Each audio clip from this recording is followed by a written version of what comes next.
General Hospital spoilers for the week of February 2nd to 13th predicted. The gunshot echoed again in Britt's head, as if it were happening all over, the sharp crack tearing through the silence while Dalton collapsed to the floor, and Sidwell lowered the weapon with a calm that was more terrifying than rage. Britt had frozen in that moment, her breath trapped in her chest, her eyes locked on Sidwell as he slowly turned and warned her that if she ever spoke of what she had seen, she would not live long enough to regret it. That memory was still burning when she whispered the truth to Jason, her voice shaking as she finally said the words she had swallowed for far too long. Sidwell killed Dalton. I saw it. I was there. Jason did not react the way Britt expected. There was no immediate promise of justice, no dramatic vow to take Sidwell down at any cost. Instead, there was a long silence, heavy and deliberate. The kind of silence that meant Jason was already calculating the consequences. Britt could feel the weight of that pause crushing her. She had risked everything by speaking, and now she realized that telling the truth was only the beginning of something far more dangerous. Jason understood immediately that this was not a simple matter of going to the police. Sidwell was careful, protected, and ruthless. A single witness who was already terrified would not be enough. Worse, using Britt openly as a witness would paint a target on her back that she might not survive. Jason promised her protection without promising exposure. He told her to go home and act as if nothing had changed.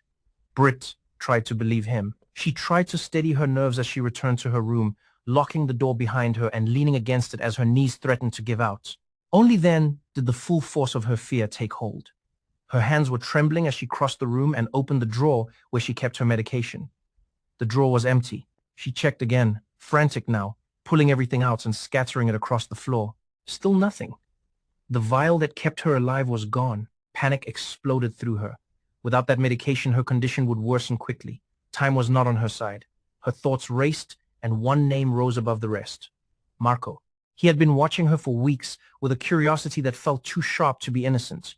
He was Sidwell's son, and loyalty ran deep in that family. If Marco had followed her, if he had overheard even a fragment of her conversation with Jason, then this was his warning. Not a bullet. Something quieter and crueler. Britt's fingers slipped as she grabbed her phone and called Jason. She barely managed to explain before her voice broke. Jason listened, and his jaw tightened. The threat had escalated faster than he expected. This was no longer just about gathering evidence. This was about saving Britt's life without revealing that she was the leak. Jason knew that Marco believed fear was enough. He also knew Marco had not considered the ripple effect of his actions. Britt's medication was not only vital to her survival. It was connected to Cullum's synthetic cooling project, a project that depended on Britt's research and ongoing treatment data. If Britt died, Cullum would lose everything. Marco had crossed a line he did not even see. Jason moved quickly and quietly. He reached out to Sonny, not for permission but for perspective. They discussed Sidwell's pattern, his pressure points, and the risks of acting too soon. Sonny agreed that Britt could not be exposed. Using her as a witness would destroy her. Instead, they needed leverage that did not point back to her. Proof that stood on its own.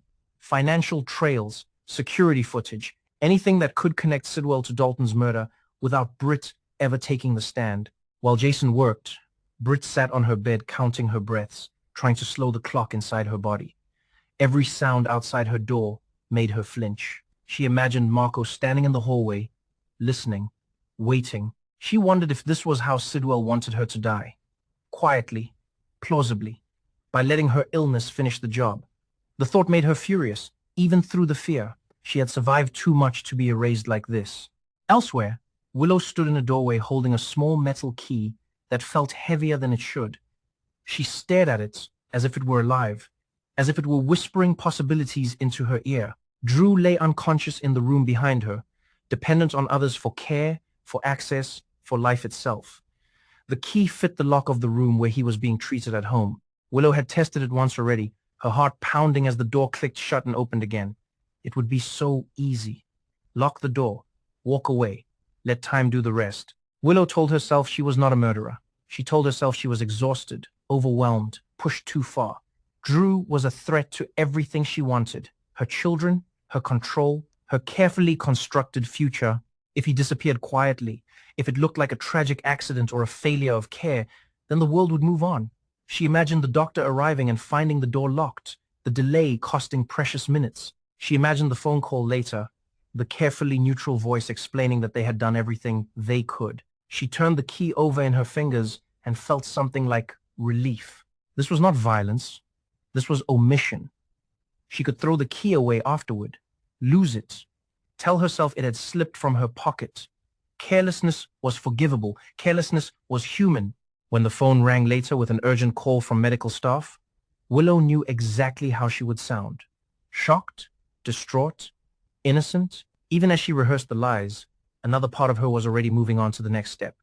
Drew was only one obstacle. Wiley and Amelia were the real prize. Willow's plans to secure custody were already in motion, layered and intricate, involving pressure, manipulation, and just enough truth twisted to serve her narrative. She did not care who else was caught in the fallout.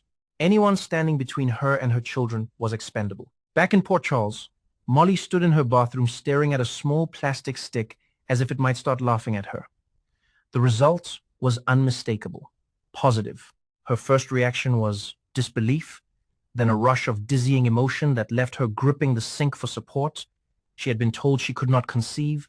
Doctors had been clear, final, and yet here it was, proof that something had changed, or that something had been wrong all along. Her thoughts immediately went to Cody. The night they had spent together had been reckless and secret and charged with everything they had been pretending not to feel. It was supposed to mean nothing. A mistake. Now it meant everything. Fear tangled with a strange flicker of hope. In a town where the impossible happened regularly, perhaps this was not so shocking after all. People returned from the dead. Diagnoses were reversed. Lives were rewritten. Still, Molly knew that if this was real, it would upend everything. Her relationship, her future, Cody's life. She was not ready to tell anyone. Not yet. She needed time to breathe in a reality that no longer followed the rules she thought she understood. Charlotte was not interested in breathing. She was interested in revenge. She paced her room, replaying every word she had overheard, every glance that had suddenly made sense. Nina had betrayed her. Nina had gone to Brennan and exposed secrets that were never meant to leave the family. Secrets about Charlotte, about Valentine, about plans and vulnerabilities. Charlotte's loyalty was fierce and absolute. Betrayal demanded response. Her first instinct was to strike where it would hurt most. Willow, Nina's daughter. Targeting Willow felt poetic, almost elegant. Charlotte began to sketch scenarios in her mind, ways to destabilize, to expose, to wound. What she did not understand yet was the depth of darkness she was stepping into. Willow was not simply a woman protecting her children. She was something sharper now, more dangerous. Charlotte believed she was the hunter. She did not see how quickly she could become the prey. At the hospital, Maxie finally opened her eyes to a room filled with relief and tension. Lulu was there, Nathan too. Their concern was genuine, but something in the air felt off. Maxie sensed it even before anyone spoke. When she learned the truth about Lulu and Nathan, the shock cut deep. It was not just jealousy or heartbreak. It was betrayal layered over grief and unfinished history. Their reunion was awkward and brief, weighted by everything unsaid. Love had shifted while she was unconscious, and now she was awake in a world that no longer fit. The issue of James loomed over everything. Nathan wanted his son. He wanted a future that did not involve pretending. If he could not be with Maxie, then he would fight for custody. The idea of facing him in court felt surreal and brutal. Maxie wondered how something so personal could become so public so quickly.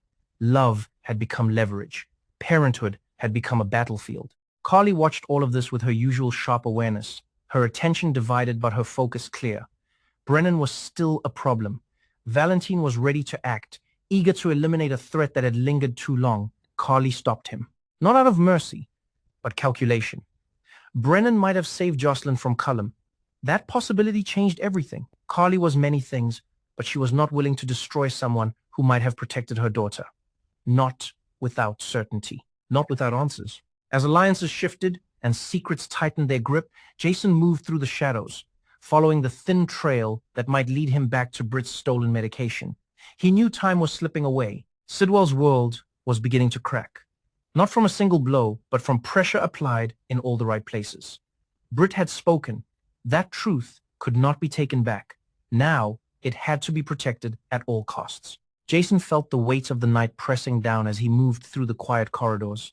Every step measured, every thought sharp. Britt's voice echoed in his head, thin with fear, yet steady enough to remind him why he could not fail. He tracked Marco not with brute force but with patience, watching patterns, listening to whispers, letting other people underestimate him. Marco believed intimidation was subtle when done quietly, but Jason understood men like him always left fingerprints even when they thought they were clean. A sudden shift in a routine, a security badge used at the wrong hour, a conversation cut short when someone entered the room. Piece by piece, Jason rebuilt the path that led to Britt's missing medication. Britt's condition worsened by the hour. Her skin felt too tight, her breathing shallow as she tried to stay upright and alert. She refused to lie down because lying down felt like surrender. Each time her phone vibrated, she jumped, torn between hope and terror. She replayed the moment she told Jason the truth and wondered if that single act of courage would cost her everything. Still, she did not regret it. Dalton deserved justice, even if justice came slowly and quietly. Jason finally cornered Marco in a place where arrogance had made him careless. There was no shouting, no threats.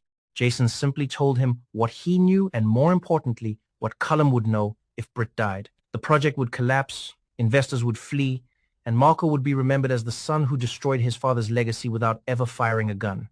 Marco's confidence cracked. He had meant to scare Britt, not kill her, not trigger a chain reaction that would burn his entire world.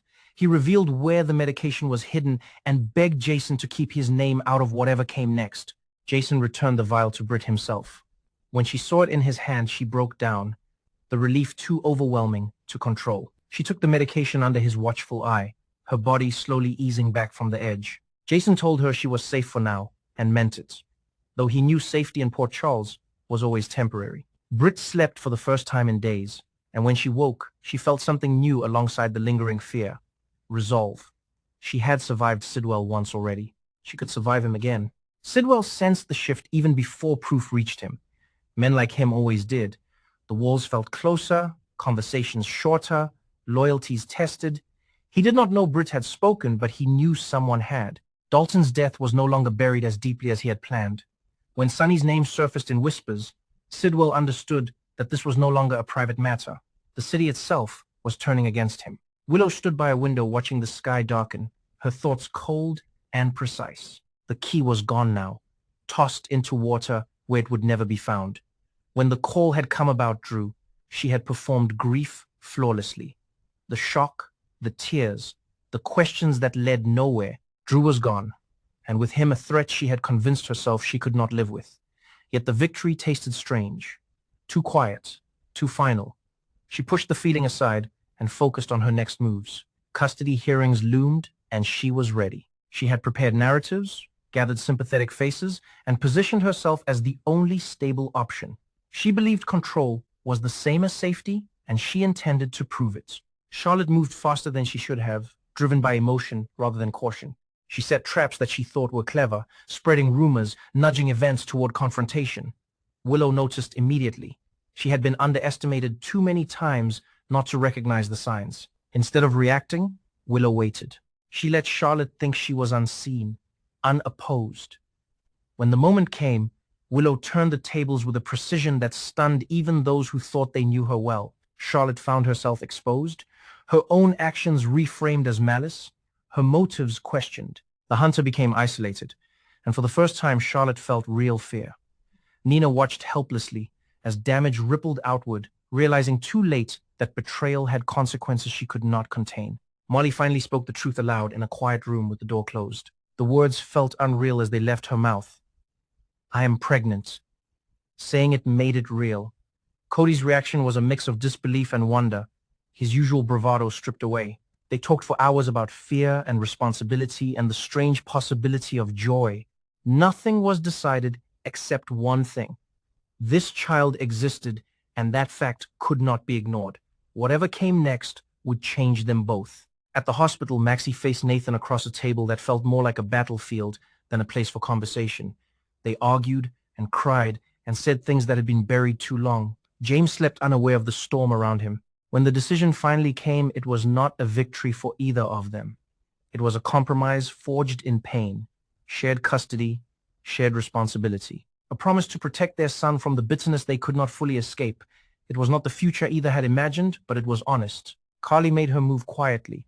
She met Brennan not as an enemy, but as a mother with questions that demanded answers. When she learned the truth about Jocelyn, the risk Brennan had taken, the choice he had made, something shifted. Carly was still wary, still sharp, but she no longer saw him as a target. She saw him as a man who had crossed the line for the right reason. She told Valentine to stand down and meant it. Some wars were not worth fighting. The evidence against Sidwell finally surfaced, layered and undeniable. Financial records, witness accounts that did not name Britt but told the story clearly enough. When the walls closed in, Sidwell did what he always did. He tried to run. This time there was nowhere to go. His arrest was quiet, almost anticlimactic, but the impact was seismic. Dalton's death was no longer a ghost story whispered in fear. It was a crime with consequences. Britt watched from a distance as the city breathed again. She knew scars remained, including her own, but she also knew she had reclaimed something vital. Her voice. Jason stood beside her, silent but steady, a reminder that truth could survive even in the darkest places. As Port Charles settled into a fragile calm, each life carried forward changed but unbroken. Secrets had been dragged into the light, power had shifted, and love had been tested in ways that could not be undone. The city endured as it always did, shaped by loss and resilience, waiting for the next moment when everything would change again.